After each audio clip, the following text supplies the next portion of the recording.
Welcome to the PhoneArena.com video review of the Casio GzOne Boulder. The Boulder is one of two new push-to-talk devices from Verizon Wireless. While both devices do pass military certifications, the Boulder is the more rough and tumble of the two, passing military 810F specifications for dust, shock resistance, and water resistance. In our time with the phone, we dunked it in a fish tank, threw it out of a second-story window, and even ran over it with our car, and the phone passed with flying colors. There are two color options available. What you see here is obviously the orange and black. There's also a black and silver version. The black on the silver version has black where the orange is here, as well as on the back. The battery is black for both of them. On the black and silver version, the black is coated in soft touch paint, but in the orange it's hard plastic.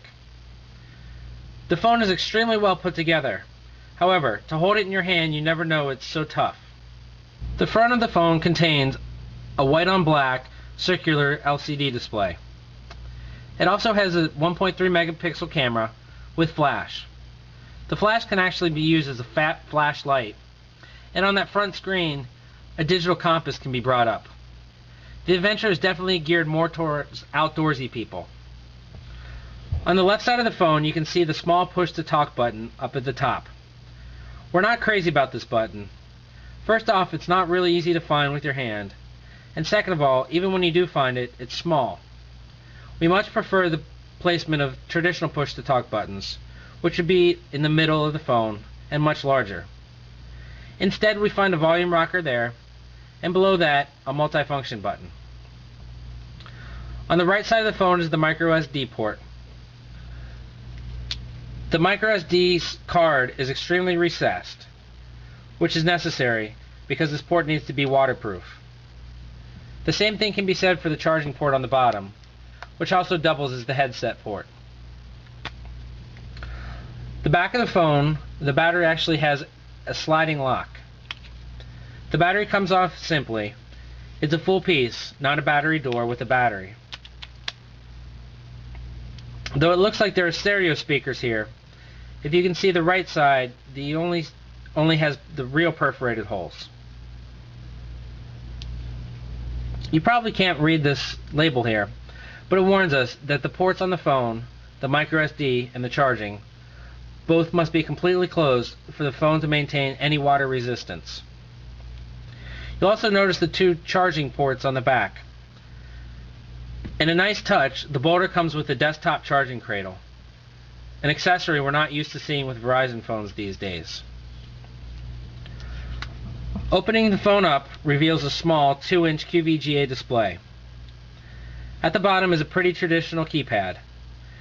The keys aren't the greatest in the world. We often found ourselves pressing the wrong keys, and they don't have a whole lot of play, though they do offer a reassuring click when pressed.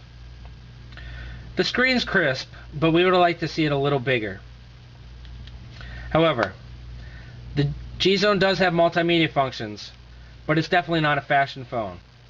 It's purpose-built for the rough and tumble, and it serves that purpose well. There isn't anything special to say about the user interface on the Boulder. It does have an attractive skin, a couple of them actually, but in the end, it's still the same 5-tab version of the Verizon interface that we've come to loathe. The Boulder does have a full set of multimedia features. It does not support VCast TV, however, it does have VCast video and VCast music with Rhapsody service. It also features a 1.3 megapixel camera, a step up from the VGA camera found on the Type S, but a step down from the 2 megapixel camera found on the original Type V. Of course, the big draw for the phone is the push-to-talk service.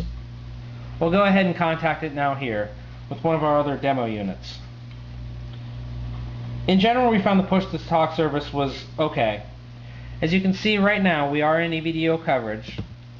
At the top, up here, you can see the EVDO is black on white instead of the normal white on black, which means that we do have push-to-talk coverage as well.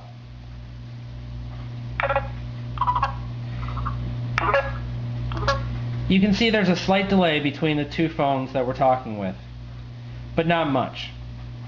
When we're in EVDO coverage, we found it was pretty decent of a service.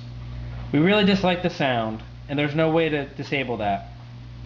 We didn't think we'd find a chirp that we disliked more than Nextel, but Verizon managed to find one. Our problems came in when reception was in fringe areas, or when we dropped down to 1x. In those times, the service could take up to 30 seconds for the call to connect, and at times, even after connected, there were delays of up to 15 seconds between the message going from one phone to the other.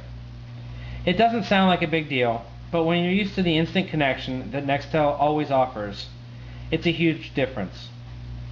We ran into a few other issues too, as there were times when we would have service but not be able to complete a call, or when the call would be completed but there was no audio. Overall, we really think that Verizon's run the course with their push-to-talk service. Without Nextel interoperability, the service will never take off.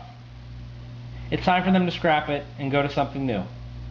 About the only thing that impressed us with the Boulder was its toughness. The thing really can take just about anything you throw at it. However, call quality on the phone was only so-so. Reception was subpar to average at best. And the push-to-talk service, while not the phone's fault, is mediocre. If you're in need of a phone that can take extreme punishment, we'd highly recommend the Boulder. However, don't buy it for any other reason.